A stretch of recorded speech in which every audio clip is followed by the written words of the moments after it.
سلع أيها الأحبة أو ثواب. سلع ولا سلع ولا الاثنين، سلع وسلع كلها تصح، ويسمى جبل ثواب قبل قديما.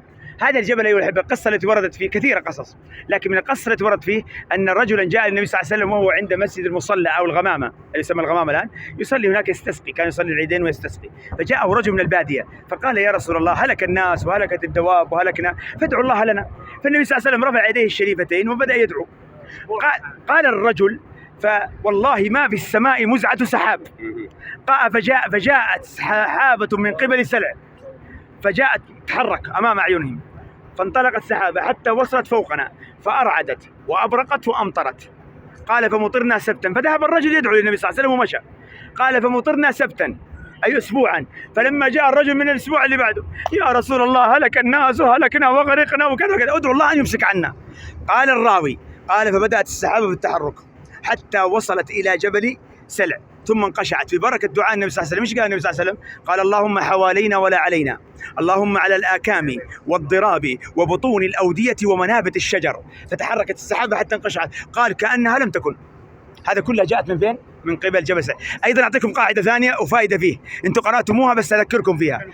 قصة كعب بن مالك، هذا هو الجبل، هذا الجبل الأسود، هذا هو جبل السلع اللي نتكلم عنه، اللي هو كان في ظهر النبي صلى الله عليه وسلم في غزوة الخندق. وده ما كان في مسجد الجبل هناك اللي في البقيع؟ ايش؟ كان الرسول في حضر في البقيع المسجد اللي هناك اللي قدام مستشفى الأنصار. هذاك الإجابة موضوع ثاني حنشرحه. هذاك مسجد الإجابة. مخدرات ما أشرب يا ابويا، خلينا نكمل القصه استاذ.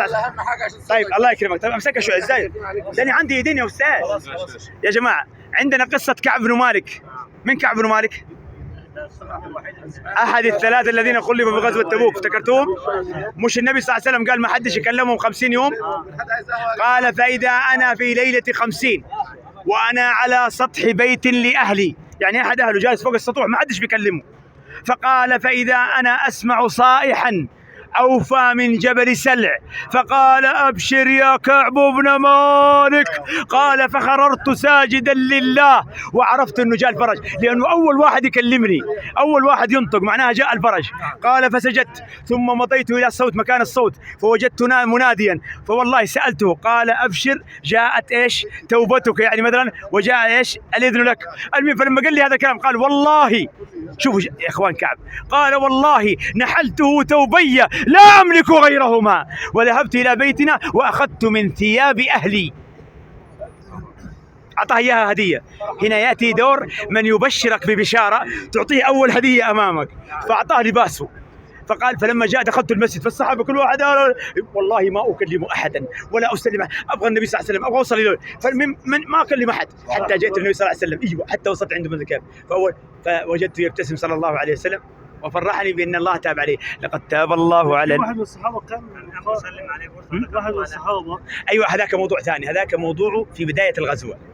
قال أظن يا معاذ يا طلحة، قال والله ما نسيتها له، لأنه لما سألوه هناك في تبوك قالوا من رجل، قالوا والله ما نعلم، قالوا كعب بن مالك من ضمنهم كذا كذا، فقالوا لا نعلم عليه، قال والله ما نعلم عليه شيئا، قال والله ما نسيتها له. أظن يا طلحة يا معاذ نسيت أيهما، بارك الله فيك. فالمهم المسجد النبوي موقعه فين من هنا؟ خلف الجبل هذا هنا كده. ايوه خلفه على طول.